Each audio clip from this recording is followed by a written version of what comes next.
सभी को जय जोहार। बड़ा जोर से मजा नहीं आया। सबको जय जोहार। सबसे पहले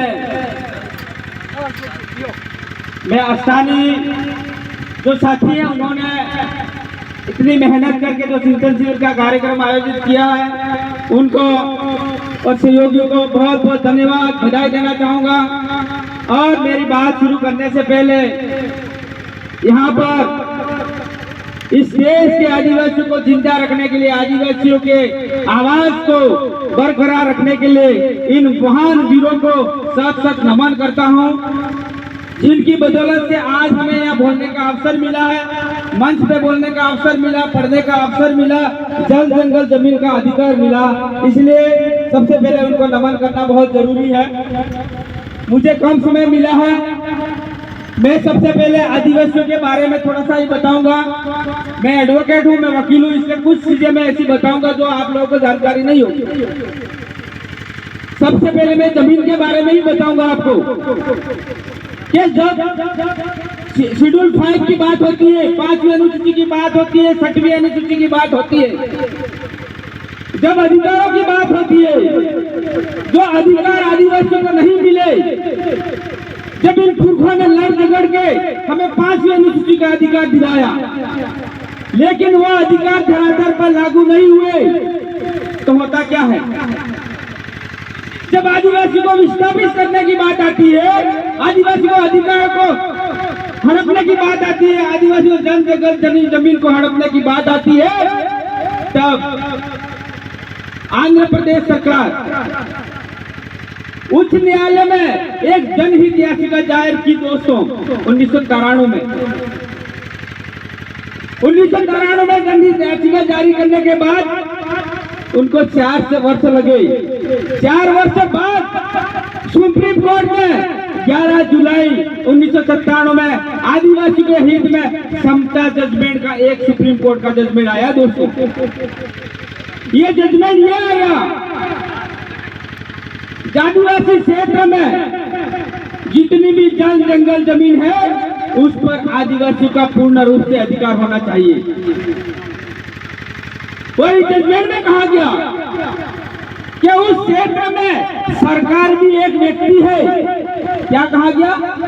सरकार है वो भी एक व्यक्ति है, और सरकार भी उस जमीन को नहीं ले सकती है। इतना बहुत बड़ा आपके आदिवासी के पक्ष में जजमेंट आया मेरे दोस्तों। एक गैर आदिवासी को पट्टा तक जारी नहीं कर सकता है। जब सरकार ही एक व्यक्ति है तो यह गैर आदिवासी को पट्टा जारी नहीं कर सकता है। इस पर पूर्ण रूप से आदिवासी जल जंगल जमीन का उपयोग कर सकता है। ये जजमेंट आया, लेकिन इस जजमेंट की आज तक पालना नहीं हुई। कौन जिम्मेदार है? ये आपको सही और गलत का फैसला करना पड़ेगा मेरे भाइयों। आज तक हम लोगों ने लोकसभा में हमारे चुने हुए आदिवासी भाई के सामने सांसद बनाकर भेजे, लेकिन आदिवासी के उस जजमेंट के लिए आज तक नहीं बोले। इससे बड़ी नालायकी क्या हो सकती है मेरे भाइयों? हमने भेजे हमारी बात रखने के लिए, लेकिन नहीं बोली हमारी बात। इसलिए आज ये लव कुश वाटिका बन रही है। किसके कहने पर बन रही है मेरे भाइयों? आज इस पहाड़ी पे बन रही है, कल आपके इस सामने वाली पहाड़ी पे जाएंगे तो आदिवासी कहाँ जाएगा? जब गैर आदिवासियों के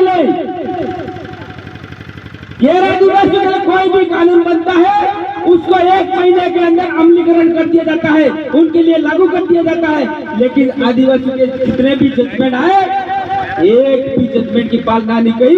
इसलिए जरूरत है आदिवासी विचारधाराओं को खड़ा करने की जरूरत है। आदिवासी के अधिकारों के लिए बोलने वाले पार्टियों को आगे लाने की जरूरत है दोस्तों। नहीं तो आने वाले समय में ये आदिवासी को यहाँ से विस्थापित किया जाएगा। ये पैम्फलेट में लिखा है आपके लिए, यहाँ पर टाइगर प्रोजेक्ट, यहाँ पर लव कुश वाटिका, तो आदिवासी कहाँ जाएगा? आदिवासी का धनीधोरी कौन है? आदिवासी का धनीधोरी कोई नहीं है। और सिर्फ खुद को खड़ा होना पड़ेगा, खुद को ताकतवर बनना पड़ेगा, खुद को एक साथ खड़ा होना पड़ेगा, तब जाके आदिवासी का हक अधिकार मिलेंगे दोस्तों। नहीं तो एक एक हम अलग अलग हमारी टपली बजाएंगे। कोई किस विचारधारा में है, कौन किस पार्टी की विचारधारा में है, ये नहीं देखना है। हमें ये देखना है आदिवासी कौम के लिए कौन बोल रहा है, आदिवासी को कौम को आगे कैसे बढ़ाना है, इस विचारधारा को आगे ले जाना पड़ेगा, तब जाके हमारा अस्तित्व बचेगा, अन्यथा हमारा अस्तित्व नहीं बच पाएगा। तो जब ग्राम सभा की बात आती है, न लोकसभा न विधानसभा, सबसे ऊंची ग्राम सभा, उस ग्राम सभा का निर्माण करना पड़ेगा। आर्टिकल 13(3) का की ग्राम सभा का निर्माण करना पड़ेगा। दोस्तों, इस ग्राम सभा के पास सारे पावर है। जो सुप्रीम कोर्ट ने भी कहा, जो ग्राम सभा के पावर है वो किसी और के पास पावर नहीं है। ग्राम सभा के पास अपनी न्यायपालिका की व्यवस्था है, हमारी कार्यपालिका की व्यवस्था है, हमारी न्यायपालिका का व्यवस्था भी है। जैसे कि आपकी कस्टमरी लॉ के तहत हमारी कादिरा प्रथा व्यवस्था आप जानते होंगे। जब हमारे इलाके में जब रजवाड़ों का समय था, तब भी क्या होता था मैं आपको बता दूं। उस समय भी रावड़े के लोग, वहाँ का नौकरियों, कोई भी बात होती थी गांव के कमेटी तक बात पहुंचाता था। जब गांव का कमेटी कहता था कोई निर्णय सुनाया जाता था, ये व्यवस्था थी। जब हमारा न्याय व्यवस्था थी हमारे आदिवासियों की, जब काका कुटुंब परिवार में कोई विवाद होता था तो काका कुटुंब परिवार के लोग बैठकर उस मसले को निर्णय करते थे और फैसला करते थे। आज वो नहीं रहा है। अगर निर्णय नहीं होता था तो इस बात को फड़ों में देते थे, फड़ा के लोग आगे कादिरा करते थे।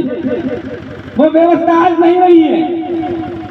जब वहां भी निर्णय नहीं होता था, हम तो पाल वालों का विरोध होता था, करता नहीं करता, पाल के कमेटी को बुलाते थे, तब भी निर्णय नहीं होता था। तो एक बहुत बड़ा कादिरा था, तो हमारा सुप्रीम कोर्ट के पावर लेवल का कादिरा था, वो बार पाल वालों का विरोध था। जब उस निर्णय को भी वो आदमी नहीं मानता था अपराधी, तो हमारे समाज के लोग फैसला करते थे काड़ो साला काम में न्याय के बांटने। यही होता था, नहीं होता था। तो ये व्यवस्था हमें लानी पड़ेगी। उस व्यवस्था के तहत हमारे आदिवासी समाज को बर्बाद होने से बचाना पड़ेगा, अन्यथा आने वाले समय में हमारे लोग थानों में और कोर्ट कचहरी में जाके बर्बाद हो जाएंगे। उस बर्बादी से बचाना है तो कस्टमरी लॉ के साथ हमारी ग्राम सभा का निर्माण करना पड़ेगा। उस ग्राम सभा के माध्यम से सारे न्याय के निपटारे करने पड़ेंगे। इसी बात को कहकर मेरी बात को खत्म करता हूँ। सबको जय जोहार, जय आदिवासी, जय।